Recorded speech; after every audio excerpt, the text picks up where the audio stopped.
Everyone saw the single mom as a jinx, until a powerful man's kiss shattered her cursed reputation.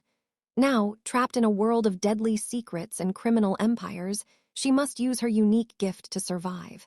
But every choice risks her son's future and her own soul. If you're new here, subscribe and comment your location. Now let's begin. The rain on the window of the Bean There cafe made the numbers on Rosalie's laptop screen blur.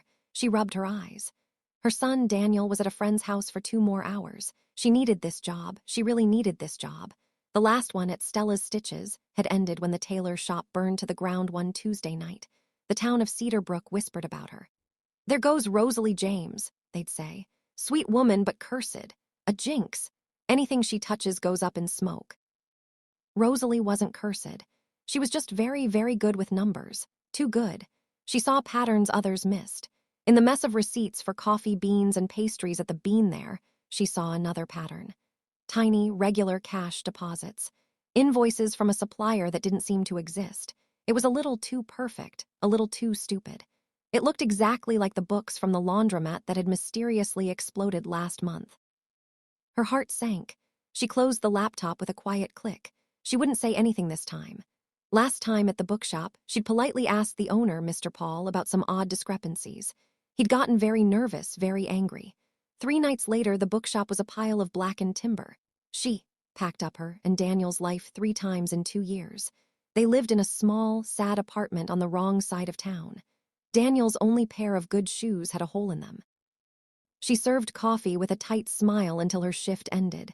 As she left, she saw a sleek black car parked across the street.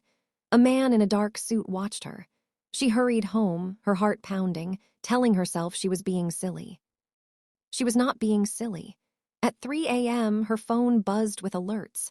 The Bean There cafe was engulfed in flames. Rosalie hugged Daniel tight in his bed, tears of frustration in her eyes. Another job gone. Another town full of suspicious stares tomorrow. "It's okay, Mom," Daniel mumbled, half asleep. "We'll move again. I like adventures." The next morning, the whispers were louder. At the grocery store, women like Jennifer and Mercy from the PTA looked away as she passed. Her friend Lucy, her only friend, met her for a desperate coffee at a chain diner. "Rosie, you need a stable job, something boring, in a big corporation, where nothing can burn down," Lucy said. "No one will hire me, Lucy. My resume looks like a list of disaster zones." Lucy bit her lip. "I heard, okay, don't shoot the messenger. I heard the Valerio Charitable Foundation is looking for a temporary bookkeeper. It's admin work, sorting donation receipts. Very boring, very legitimate. It's run by Mr. Valerio. He's powerful. But his foundation does good work. A children's hospital wing, things like that." Rosalie knew the name. Everyone did. Enzo Valerio. He was not just a wealthy philanthropist. The stories said he was the shadow that ruled the city. He was a myth, a ghost in a perfectly tailored suit. The thought of working anywhere near his world terrified her, but the thought of Daniel's shoes terrified her more. "I'll apply," she said, her voice small. She got the interview. It was in a sleek, cold office building downtown. A severe woman named Alina asked her sharp questions. Rosalie talked about wanting stable work for her son. She didn't mention the fires. Alina seemed to know anyway. She gave Rosalie a thin, knowing smile. "You start Monday. You will be given access to the donation ledger systems. Your job is to find inconsistencies. Mr. Valerio values accuracy." The first week was a blur of paperwork. It was boring. It was perfect. The numbers were clean, almost too clean. Large donations from anonymous sources, perfectly logged. Grants dispersed to community centers. It was only on Thursday, deep in a subfolder of a subfolder labeled Capital Improvements, Riverside Community Center, that Rosalie felt the familiar itch. A $2 million payment for, according to the invoice, high-grade imported Italian marble playground equipment. For a community center in a rough neighborhood that, as far as Rosalie remembered from a news piece, had a concrete yard and a rusty swing set. She dug deeper. The vendor was Venezia Imports Limited. She did a quick, quiet search. Venezia Imports was a shell company, registered offshore. Its digital footprint led nowhere and everywhere. Her fingers flew over the keyboard. her accountant's mind connecting dots invisible to others. The 2 million wasn't for marble. It was a payment for something illegal. The foundation wasn't just cleaning money, it was using charitable donations as a cover for massive transfers. And the person who set this up was smart, but not smart enough. They'd left a digital fingerprint, a tiny, repeated error in the coding string, a signature. Rosalie sat back, cold sweat on her neck. She had found it, the mistake. In the books of Enzo Valerio, she was dead. Daniel was an orphan. Panic closed her throat. She did the only thing she could think of. She documented it. She saved the evidence on a tiny, encrypted flash drive she kept on her keychain. Then, with trembling hands, she created a hidden report file on the server, password-protected with a code only she would understand.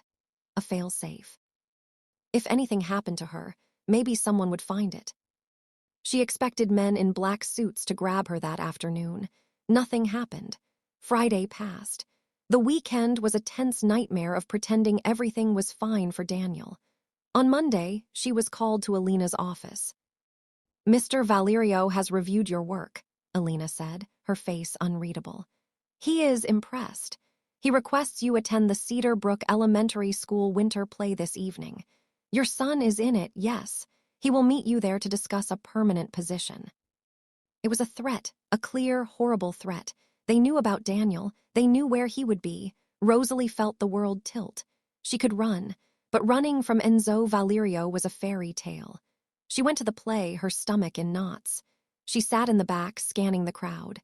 Daniel was a nervous tree in the background. She barely saw him. At intermission, a shift happened in the crowded school auditorium. A path cleared near the doors. People turned, whispers rising like steam. And then he walked in. Enzo Valerio was not a ghost. He was a storm contained in a man, tall, broad-shouldered, in a charcoal coat that looked softer than anything Rosalie owned. His hair was dark, silver at the temples. His eyes scanned the room and found her. They were the color of slate, and they held her frozen in her seat. He walked straight towards her. The entire PTA, Jennifer, Mercy, Lucy, everyone who had ever called her a Jinx, watched. He stopped in front of her. The room was silent. "Rosalie," he said. His voice was low, a rumble that she felt in her bones. Before she could speak, before she could breathe, he leaned in. He cupped her face with a hand that was surprisingly gentle. He pressed a slow, deliberate kiss to her cheek. His lips were warm. The scent of him, sandalwood and cold air, filled her senses. The entire town saw it. He pulled back just an inch, his mouth near her ear. The crowd was staring, mouths open. He whispered, the words for her alone. "You found all my mistakes. Now come fix my entire empire." Then he straightened up, smiled at the stunned audience, and walked to a seat in the front row as if he owned the place. Which, in a way, he did. Rosalie touched her cheek where his lips had been. It burned.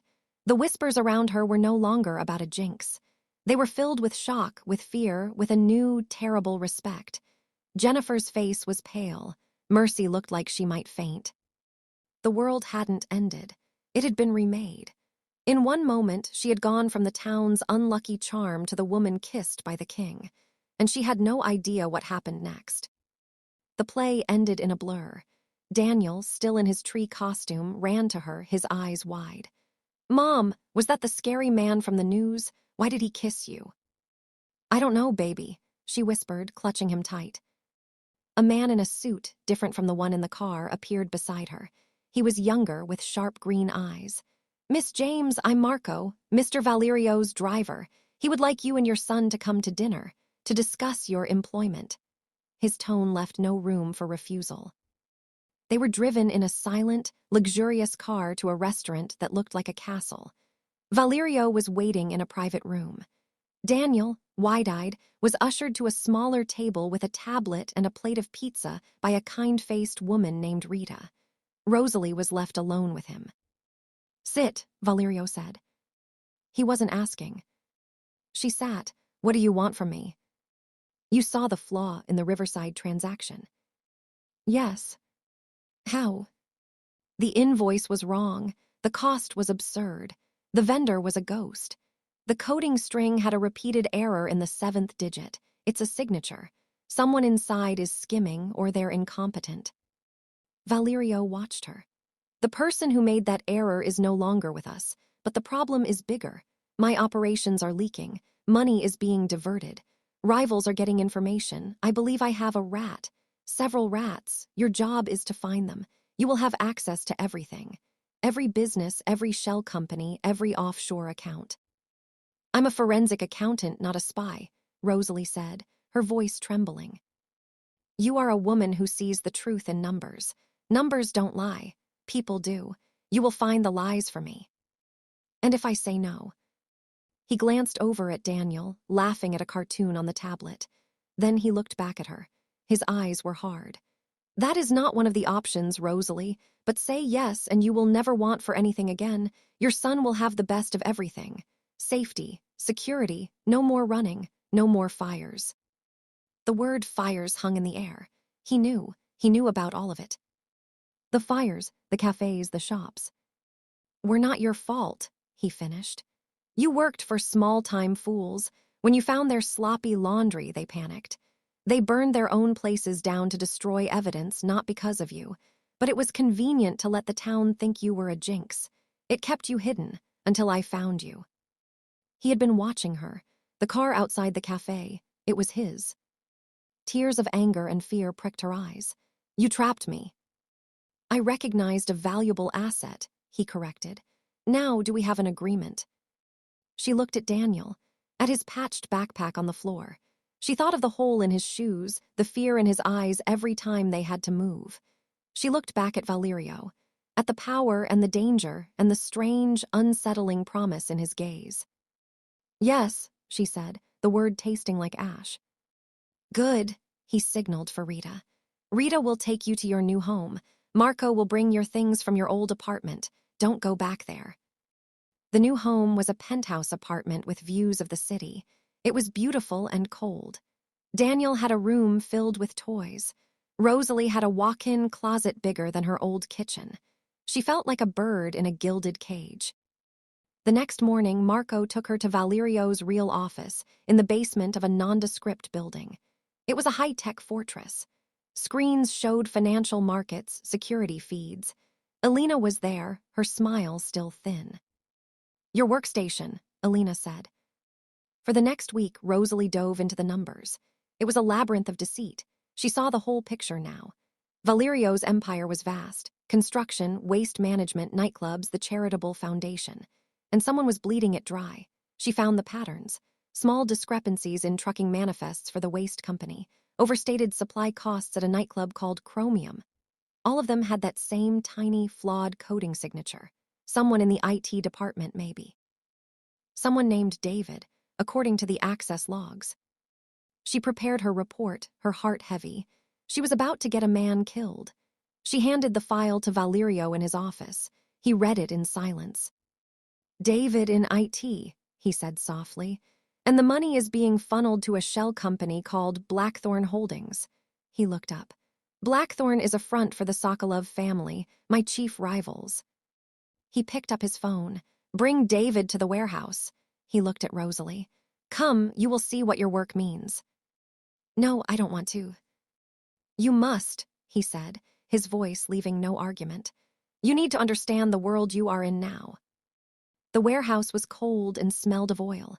David, a pale, sweating man, was tied to a chair. Valerio stood over him. Rosalie stood by the door, hugging herself, wanting to be anywhere else. David, Valerio said, almost kindly. You have been stealing from me. You have been talking to the Sokolovs. I'm sorry, boss. They threatened my family. David sobbed. I know, Valerio said. Then he turned to his head of security, a giant, quiet man named James. Make it clean. Then send a message to the Sokolovs. Return what was taken plus 20%, or we escalate. James nodded. Valerio turned and walked towards Rosalie. He put a hand on her back, steering her out. As they reached the car, a single, sharp crack echoed from the warehouse. Rosalie flinched, a sob catching in her throat. Valerio opened the car door for her. That is the cost of the life you have chosen for your son, he said quietly as he got in beside her. The safety I provide is not free. It is paid for in blood, My blood, their blood, and now your conscience.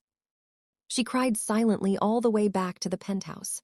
That night, she rocked Daniel, smelling his hair, trying to wash the sound of that gunshot from her mind. She was trapped in a nightmare. But the nightmare had a strange comfort. Daniel was safe. He was happy at his new elite school. He talked excitedly about his friends, about his science project. Valerio, to her shock, was not always a monster. He came for dinner sometimes. He asked Daniel about school. He listened. He was a closed book, but around Daniel the pages softened slightly. One evening, Valerio arrived, his knuckles bloody, his suit jacket torn. He had been in a fight. Without a word, Rosalie got the first aid kit. She cleaned his cuts in the kitchen light. He watched her face, not his hand. "Why do you do this?" she whispered. "You have so much money, you could just be a businessman." "This is the business I inherited," he said. "It is not a switch you turn off. It is a world you rule or it eats you alive. The Sokolovs are pushing. They want the docks. They want a piece of everything. And they are very interested in the accountant who found their little mole." Fear shot through her. "Me. They know you are the weapon I found. They will try to take you or kill you. Your protection must be absolute." His hand, the one she wasn't cleaning, came up and touched her chin, making her look at him. "You are under my protection, Rosalie, but you are also a target. Remember that." The next day, at a charity gala for the foundation, Valerio made a show of it. He held her chair. He kept his hand on the small of her back. He introduced her as my associate, Rosalie James, whose brilliant work has uncovered so much inefficiency. The message was clear. She was his. Across the room, she felt eyes on her. A tall, blonde man with cold blue eyes watched her, Ivan Sokolov. He raised his glass to her in a silent, chilling toast. Days later, a car tried to force Marco off the road on the way to pick up Daniel from school. Marco, a former rally driver, evaded them. That night, Valerio moved them from the penthouse to his own fortified mansion on the outskirts of the city. Rosalie and Daniel had a wing to themselves. They ate dinner with Valerio every night. It began to feel horrifically normal. One night, after Daniel was asleep, Rosalie found Valerio in his study, staring at a ledger. He looked tired. "More problems?" she asked from the doorway. "The usual greed, stupidity." He closed the book. "Your son, he is a good boy. He is not afraid of me." "He thinks you're a businessman who sometimes has rough meetings," Rosalie said, leaning against the doorframe. A faint smile touched Valerio's lips.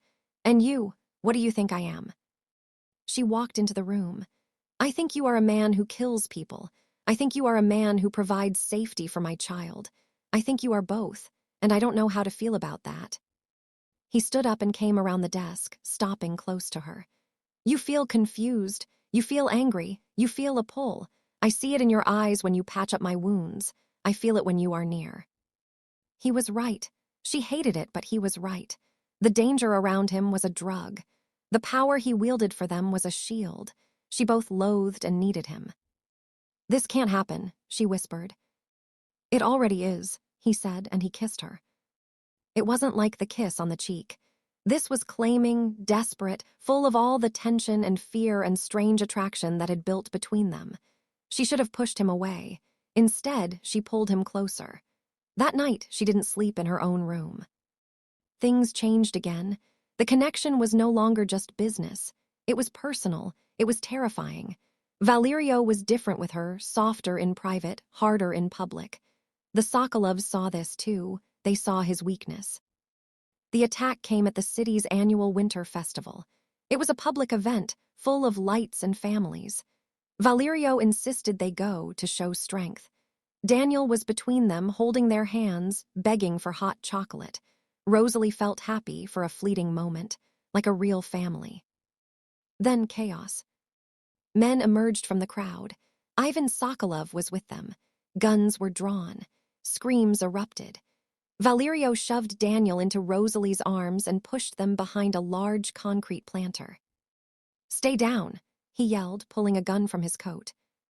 A firefight exploded in the middle of the festive square. Marco and James were there, returning fire. Valerio moved like a panther, cool and deadly. Rosalie covered Daniel's eyes, her own squeezed shut, praying. She heard Ivan's voice close. The accountant grab her. A hand clamped on her arm, yanking her up. It was one of Ivan's men. Daniel screamed. Rosalie fought, kicking, scratching.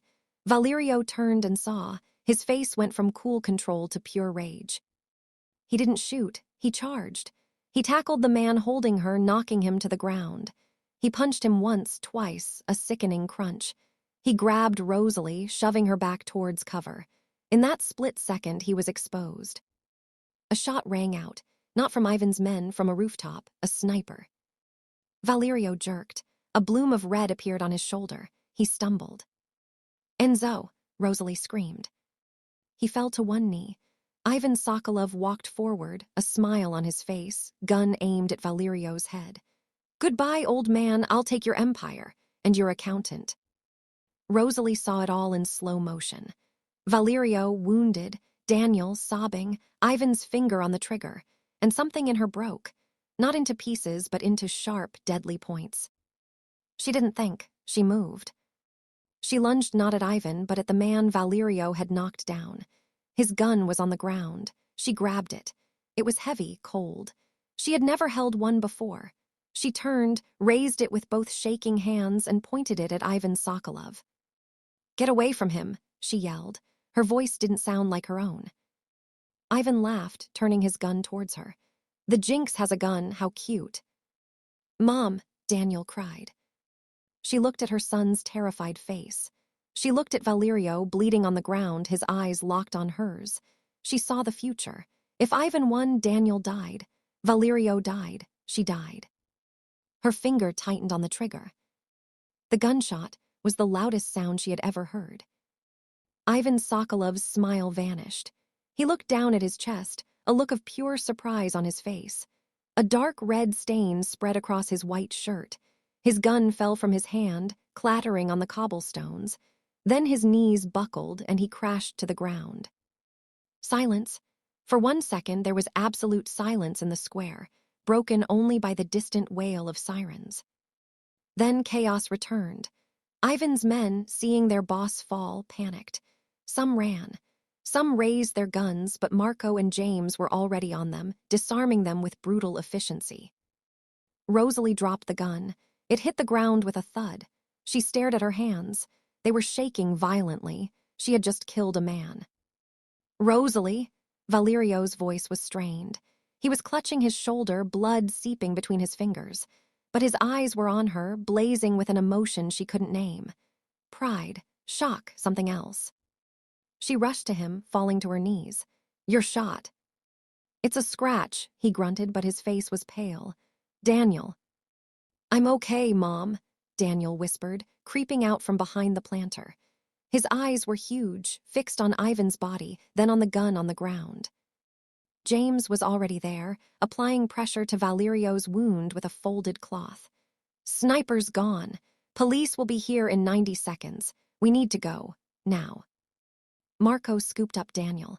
"Close your eyes, buddy." He didn't argue, burying his face in Marco's shoulder. They were in the black car and speeding away before the first police car screeched into the square. Valerio leaned against Rosalie in the back seat, his head on her shoulder. His breathing was ragged. "You shot him," he murmured. "He was going to kill you," she said, her voice hollow. "I know."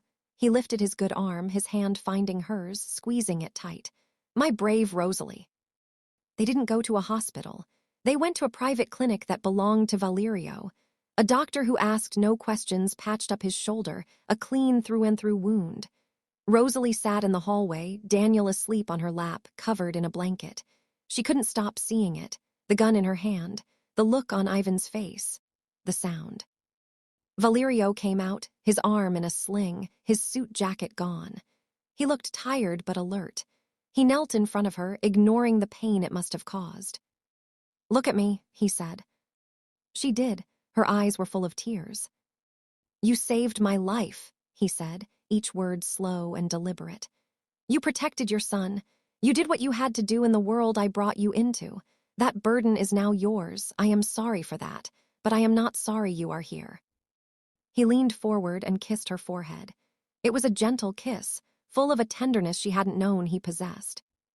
The next week was a blur of quiet violence. With Ivan Sokolov dead, his organization crumbled. Valerio's men moved quickly, taking over their operations, absorbing their territory. The city's underworld shifted power completely in a matter of days. The name on everyone's lips wasn't just Valerio anymore. It was also the woman beside him, the Jinx who had killed a Sokolov. Rosalie tried to go back to the numbers, but she was different. The fear was still there, but it was joined by a cold, hard understanding. She wasn't just an accountant anymore. She was a part of this. She had drawn blood. One afternoon, Elena brought her a new set of books. "These are from the newly acquired Sokolov holdings," Elena said, her usual smugness replaced by a wary respect. "Mr. Valerio wants you to integrate them." Rosalie took the files. As she worked, she found more than just financial records. She found hidden accounts, secret payments to city officials, a list of names. And one name made her blood run cold: David Park, city councilman. The same councilman Park who had been on the news that morning, giving a speech about cleaning up organized crime. He was on the Sokolov payroll. She took her findings to Valerio. He was in his study, practicing writing with his left hand, his right arm still in the sling. "Councilman Park," he said, reading her report. "A very loud, very moral man, and a complete hypocrite. This is good. This is leverage." "What will you do with it?" Rosalie asked. "For now, nothing. We keep it. A bullet is a simple solution, Rosalie. Information is power. You are giving me power." He set the paper down. "You see, you are not just fixing my empire. You are helping me build a better one, a smarter one." He stood and walked to the window. "The gala for the Children's Hospital wing is next week. You will go with me, as my date. It is time the world saw you as you are." "And what am I?" she asked, her heart pounding. He turned, his slate eyes capturing hers. "Mine." The word should have made her angry. It should have felt like a cage. But after the festival, after the gunshot, it felt like a fact. A terrifying, unchangeable fact that also felt like safety. The night of the gala, a dress arrived. It was deep emerald green, simple and stunning. A woman came to do her hair and makeup. When she looked in the mirror, she didn't see the tired, single mom from Cedar Brook. She saw someone else, someone stronger, someone harder. Valerio waited for her downstairs. He wore a tuxedo, his sling hidden beneath a specially tailored jacket. He looked at her, and for a moment, he said nothing. The look in his eyes was all the compliment she needed. "Ready?" he asked, offering his good arm. "No," she said honestly, but she took his arm anyway. The gala was at the city's grandest hotel. Flashbulbs erupted as they stepped out of the car. The whispers were deafening. That's her. The one who was with him at the festival. The one they say shot Ivan Sokolov. They walked inside, a bubble of silence and staring eyes around them. Rosalie saw Jennifer and Mercy from the PTA. Their jaws were on the floor. Lucy gave her a small, shocked wave. Councilman Park was there, laughing with a group of people. He saw Valerio, saw Rosalie, and his smile froze.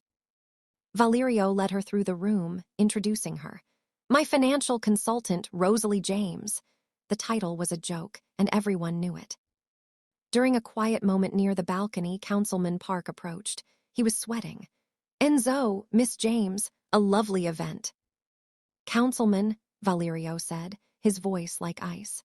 "My associate here has been reviewing some of the hospital's funding streams. She's remarkably thorough. You'd be amazed at what she finds in the numbers." Park went pale. I'm sure." "I think you and I should have lunch next week," Valerio continued. "To discuss civic improvements. Rosalie will join us. She has such sharp insights." It was a threat, delivered with a smile. Park nodded, stammered a goodbye, and scurried away. Rosalie let out a breath she didn't know she was holding. That was cruel. "That was business," Valerio corrected. "He will vote against the new waterfront zoning bill tomorrow, the one that would have hurt our docks, because he is now, very quietly, working for me, because of you." She had altered the course of the city with a spreadsheet. The thought was dizzying. Later, they danced. His arm around her was careful, but his presence was overwhelming. "Do you regret it?" he asked softly, his lips near her ear. "Staying, shooting him." She thought of Daniel, safe in the mansion with Rita, talking about the planetarium trip Valerio had arranged. She thought of the power she held now, not just as his woman, but as the person who found the truths in the numbers. She thought of the cold weight of the gun and the warmer weight of his hand in hers. "No," she whispered. "I don't regret it, but I hate that I don't regret it." He pulled back slightly to look at her. "Welcome to my world," he said, and there was no triumph in his voice, only understanding. The peace didn't last. A new player emerged. The Sokolovs were gone, but their demise left a vacuum. A group from out of town called the Commission saw an opportunity. They were more sophisticated, more digital. They didn't use firebombs. They used hackers. 3 days after the gala, Valerio's systems went down. Every one of them. Bank accounts were frozen. Security feeds went black. The lights in the mansion flickered and died, replaced by emergency generators. In the dark study, lit by a single laptop, Valerio scowled at a screen. "They've locked us out of everything. They're demanding a 50% stake in all downtown operations to release the systems." James was packing. "We can't even pay our men. The clubs are dark. The trucks aren't running. This is a siege and they're not even here."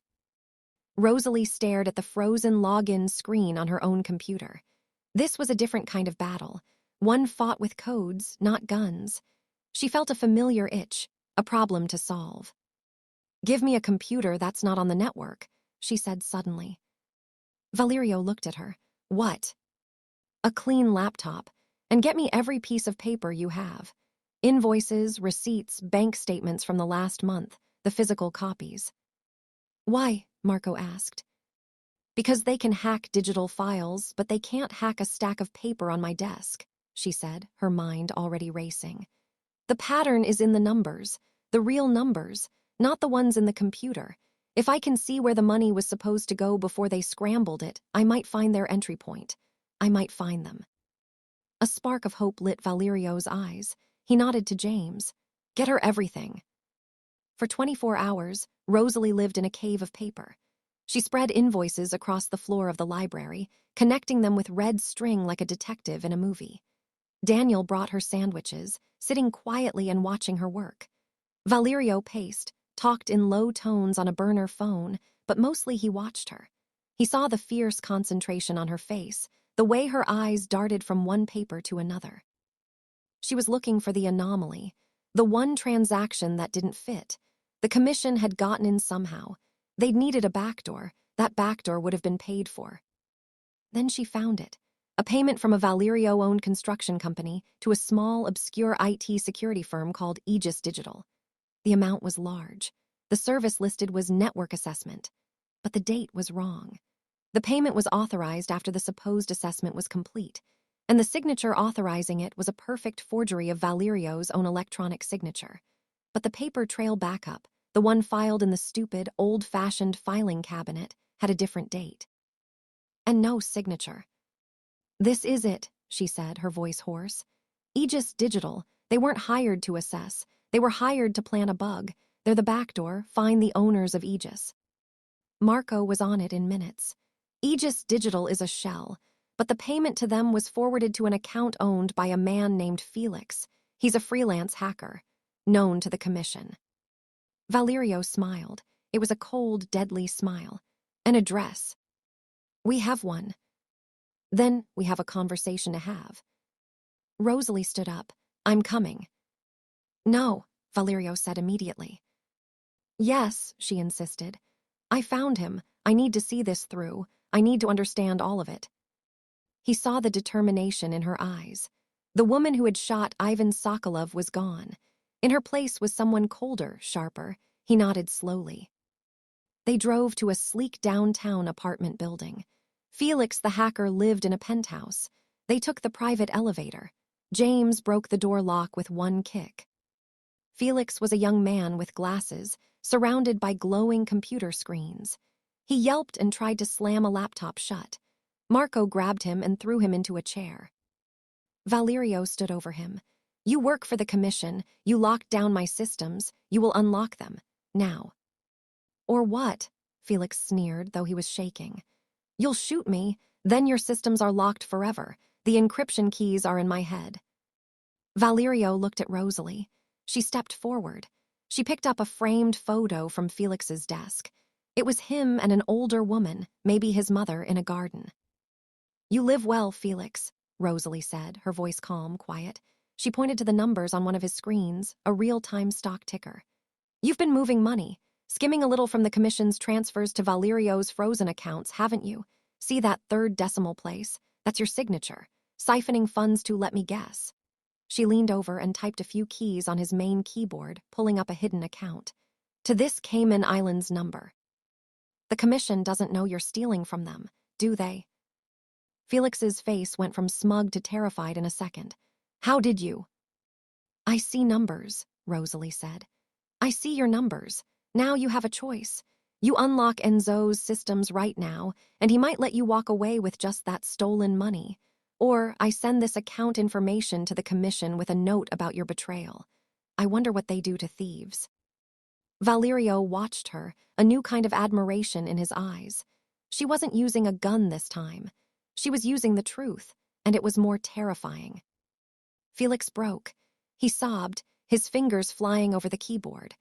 One by one, the screens in Valerio's mansion back home would be coming back online. It's done, Felix whimpered. The back door is closed, they're locked out. Good, Valerio said. Then he looked at James. Make sure he disappears, a long vacation. If the commission finds him, that's not our problem. As they left the apartment, Valerio took Rosalie's hand.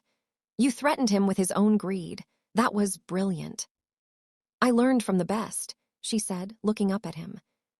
Back at the mansion, with the lights back on and the systems humming, Valerio poured them both a drink. Daniel was asleep. The quiet felt earned. You are not my accountant anymore, Rosalie, Valerio said, sitting beside her on the sofa. Her heart stuttered. What?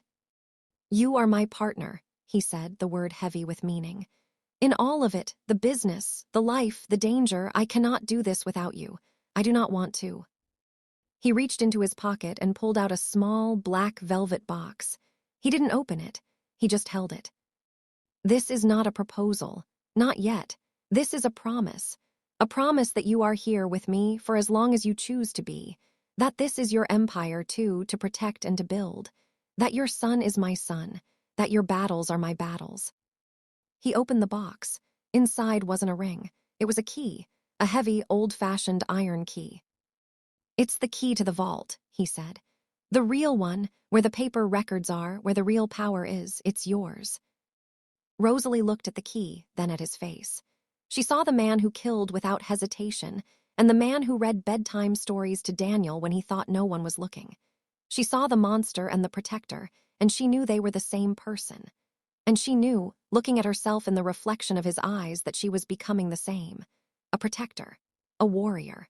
A woman who used numbers and guns and truth to guard what was hers. She took the key. It was cold in her hand, but it warmed quickly. I choose to be here, she said. He kissed her then, and it tasted like whiskey and victory, and a future written in blood and balance sheets. The next morning, the town of Cedar Brook woke up to new headlines. Valerio Philanthropies announces major overhaul, new transparency initiative led by Rosalie James. There was a picture of her from the gala, looking strong and serene beside Valerio. Jennifer from the PTA saw it on her phone over coffee. She showed mercy. They didn't whisper about a Jinx anymore. They whispered about a queen. And in a mansion on a hill, Rosalie James sat at a sun-drenched desk, a stack of paper on one side, a secure phone on the other. Daniel played in the garden under the watchful eye of Marco. Valerio was in a meeting, discussing the new hospital wing. She looked at the key, now on a chain around her neck, hidden under her blouse. It was heavy. It was real. She had entered this world through a kiss on the cheek that changed everything. Now she would shape it. One number, one decision, one protected loved one at a time. The Jinx was gone. The partner had arrived. The key felt heavy against Rosalie's skin, a constant reminder of the line she had crossed. It wasn't just a piece of metal. It was the weight of the empire, the weight of her choices. Life settled into a new, dangerous kind of normal. She worked in the sunlit office of the mansion, but her work was different now. She didn't just find problems, she helped design solutions. She created legitimate fronts for Valerio's businesses, laundries that actually cleaned clothes, construction companies that actually built things. She found a grim satisfaction in it, cleaning up the mess, building something real from the shadows. Daniel thrived. The haunted look in his eyes from the days of running from fires was gone, replaced by a calm security. He called Valerio Enzo and talked to him about baseball and school projects. One evening, Rosalie watched from the doorway as Valerio, his arm out of the sling but still moving stiffly, helped Daniel build a complicated model rocket. He listened to Daniel's chatter with a patience she'd never seen in him. Her heart ached with a confusing mix of love and fear. The fear was for the commission. They were quiet after the Felix incident, but it was the quiet of a coiled snake. Valerio's intelligence suggested they were regrouping, looking for a new angle of attack. The enemy was no longer a rival family. It was a corporation of crime, and they wanted Valerio's territory. Rosalie's new role made her a target in a different way. She was no longer just the woman beside the boss. She was the architect of his legitimacy. One Tuesday, a bouquet of black roses arrived at the mansion. The card read, "Every empire has a weak point. We've found yours." The commission. It was addressed to her. Valerio's face turned to stone when he saw it. "They're not coming for me with guns," he said, his voice low and dangerous. "They're coming for you with whispers, with lawyers, with audits. They will try to take you from me by making you look criminal, by putting you in a cage." A cold dread settled in Rosalie's stomach. A cage of law, not of gold, was the one thing Valerio couldn't easily smash open. The first shot came a week later. A city compliance officer, a stern woman named Jessica, arrived with a warrant to inspect the financials of the Valerio Charitable Foundation. She was polite, icy, and clearly on someone's payroll. "We've received an anonymous tip about misappropriation of funds," Jessica said, sitting in Rosalie's office. "Of course," Rosalie said, her voice steady. She handed over a stack of meticulously prepared files. "Everything is in order. As you'll see, our transparency initiative has been fully implemented." Jessica scanned the documents, her eyes narrowing. They were clean. Rosalie had made sure of it. She had spent nights ensuring every charitable dollar was accounted for, that the legitimate side of the empire was spotless. "This seems thorough," Jessica admitted, frustration in her tone. "We believe in doing things properly," Rosalie replied, meeting her gaze without flinching. But the commission was just testing their defenses. The next attack was more personal. A story appeared in a local online news site, not big enough to be mainstream but read by the right people. The headline, "From Jinx to Queen, the mysterious rise of Rosalie James and her ties to organized crime." It mentioned the fires at her old jobs, the sudden wealth, her constant presence beside Enzo Valerio. It stopped just short of libel, but the implication was clear. She was a criminal. Daniel came home from school crying that day. A boy had said his mom was a gangster. Rosalie held him, fury burning through her veins like acid. This was the attack, not on her body, but on her son's heart, on her chance at any normal life. Valerio was furious. "I will find who wrote this and bury them," he growled, packing his study like a caged lion. "No," Rosalie said, surprising herself. She put a sleeping Daniel to bed and walked back in, her face set. "That's what they want. A violent overreaction. It proves their point. We fight this with light, not darkness." "How?" he demanded. "We give them a story," she said. "A better one." She called Lucy, her old friend. Lucy worked in public relations for a small firm. She was terrified but loyal. "Lucy, I need your help. I need to control the narrative." With Lucy's guidance, Rosalie did something radical. She agreed to an interview, not with a crime reporter, but with a respected lifestyle magazine doing a feature on women in philanthropy. Valerio was against it, but she insisted. The interview was held in the foundation's new community center, one that actually helped people. Rosalie wore a simple blue dress. She talked about being a single mom, about wanting to create a better, safer world for her son. She talked about the foundation's real work, the food bank, the after-school programs. She acknowledged her unusual partnership with Enzo Valerio, calling him a complex man dedicated to changing his legacy. She never mentioned the Mafia. She never mentioned guns. She spoke about numbers, hope, and second chances. When the reporter, a shrewd woman named Stella, asked about the Jinx rumors, Rosalie smiled a sad, gentle smile. Sometimes, when you're trying to do good in messy places, you get blamed for the mess. I've learned to focus on the work, not the whispers. The article was a sensation. It painted Rosalie as a resilient, smart, compassionate woman reforming a shadowy empire from the inside. Public opinion, a fickle thing, began to turn. The Jinx was now a philanthropist. The whispers in Cedar Brook changed again, now tinged with awe. The commission's smear campaign stalled, but they weren't finished. Their final move was the most direct. They went after the one thing that was still vulnerable, the past. A man showed up at the foundation's office. He was slick, with a lawyer's smile. His name was Mr. Gray. He asked to speak to Rosalie alone. "Miss James," he said, placing a digital recorder on the table between them. "I represent certain parties who are very interested in the incident at the Winter Festival, the unfortunate death of Ivan Sokolov." Rosalie's blood ran cold, but she kept her face calm. "A tragic event. I was there. It was terrifying." "Indeed, witness statements are conflicting, but some suggest you were holding a firearm, that you fired it." He leaned forward. "My clients are prepared to provide a very clear, very credible witness to the district attorney, stating they saw you shoot an unarmed man in cold blood. Self-defense is a tricky argument, Miss James, especially with your association." This was it, the cage. They would bury her in court, take her from Daniel, and destroy Valerio by destroying her. "What do you want?" she asked, her voice barely a whisper. "We want you to walk away, resign from the foundation, leave the city, tonight. If you do, this witness disappears.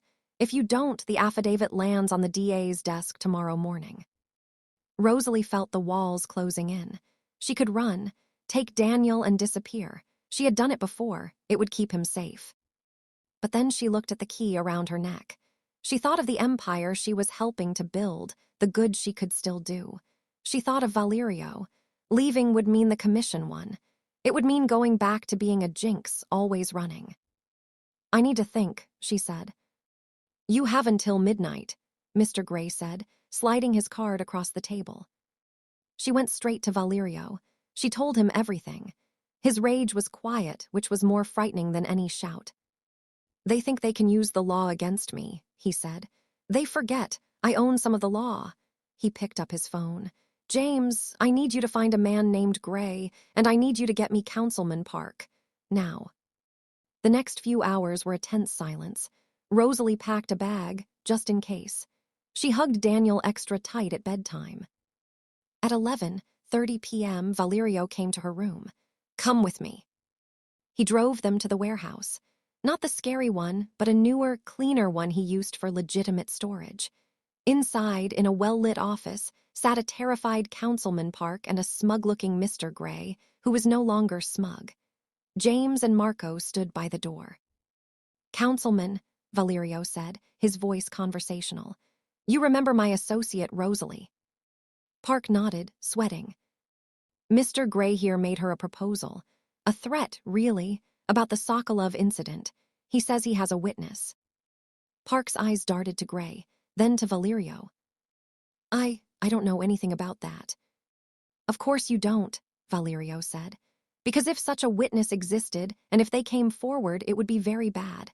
Not just for Rosalie, but for anyone connected. For example, if the DA started looking into things, he might find other interesting files. Files about zoning votes and donations from certain shell companies." He looked pointedly at Park. "Files that Rosalie found." Park turned as white as paper. He understood. If Rosalie went down, she would take his secrets with her. She was his insurance policy, and now he had to protect his insurer. He stood up, straightening his tie. He walked over to Mr. Gray. You will call your clients. You will tell them the witness is unavailable. You will tell them to back off. If any affidavit is filed anywhere against Miss James, I will personally see to it that every illegal campaign contribution, every bribe, every dirty secret the commission has in this city is delivered to the FBI. Starting with the ones they funneled through you, Gray. Gray's mouth opened and closed like a fish. Valerio looked at Rosalie, a faint smile on his lips. It was her move. She walked up to Gray. She took the digital recorder from his pocket and smashed it under her heel. "Tell the commission the game is over," she said, her voice clear and strong in the quiet warehouse. "They tried to fight with shadows and whispers, but this is my city now, and I see everything." Gray scurried out. Councilman Park left with a shaky nod. They were alone in the warehouse. Valerio looked at her. "You were ready to run," he said. It wasn't an accusation.